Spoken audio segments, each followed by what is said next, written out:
Hi, this is Bethany Gagnier, founder of the Albany Peace Project, and today I'm here with Eileen Mack, who is, a retired speech-language pathologist, right? Yoga instructor, singer, storyteller. Right, and grandmother. And grandmother. I know.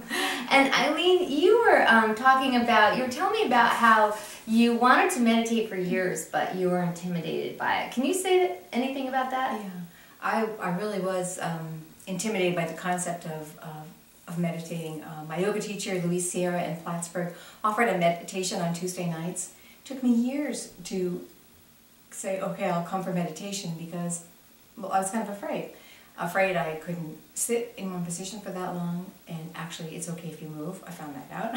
Yeah. And I didn't know if I could be quiet that long. And then finally one day I went, and it was a guided meditation, so Louise talked us through it, which was probably a really good way for somebody, a beginning meditation, because you're not so alarmed then by all the mind chatter that goes on in your head, and you think, oh, I can't do this. Well, it's what everybody faces. Right. And you learn that when you take a class, that everybody has that issue, that you don't become a perfect meditator. Yeah.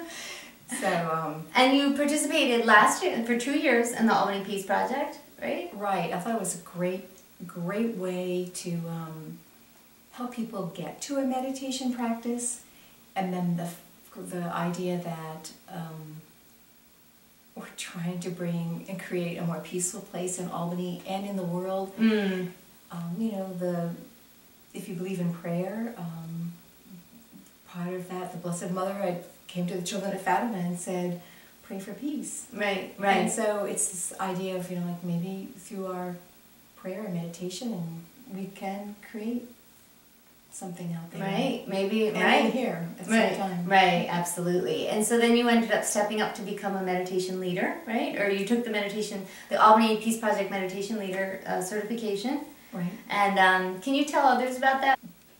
The Albany Peace Project offered an opportunity to come and meet with other people and do a little training on how to lead a meditation for the Albany Peace Project, which is kind of a nice idea because it's not one person saying I'm the guru of it all. And right, exactly. This way, that opening it up to people who care about the project and think they have maybe possibly something to offer. And that's what we find, right, is that you were talking about the people that you met and how nice they are. Oh, yeah. And really that so many of us have wisdom, and people like you, I get to come here and have you share about what's been meaningful to you and how things have unfolded, and I think we really do benefit from learning from each other. So what would you say to anyone who's maybe starting to meditate or has been thinking about it for years, or who maybe puts it off over and over and over again?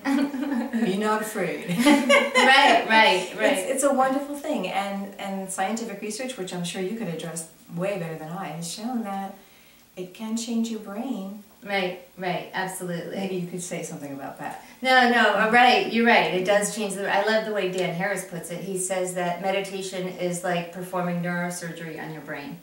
Isn't that fun? Without a scalpel. I know, right. Because then we sculpt our brain with what we focus on.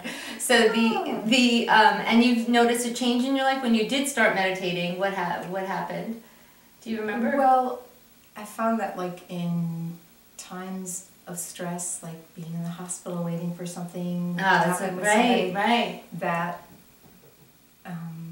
if you go back to the breath and breathe, and you realize that the thoughts come, but you let them go by and go back to your breath, that you can stay calm and at peace, and that can be at least somewhat within your control when you think that everything is out of control. Right.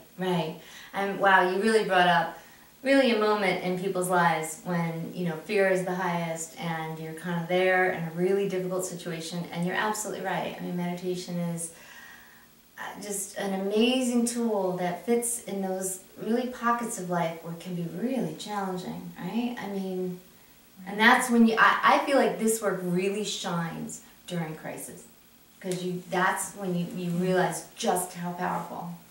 And then trying to create a daily practice.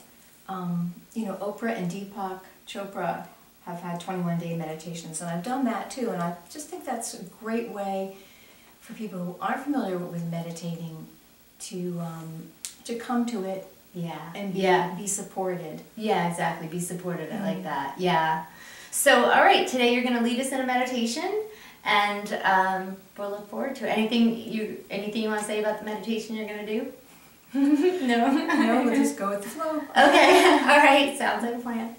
Thank you very much for watching today, and we'll see you in the meditation. Thanks. Thanks, my friend. Bye. No, thank you.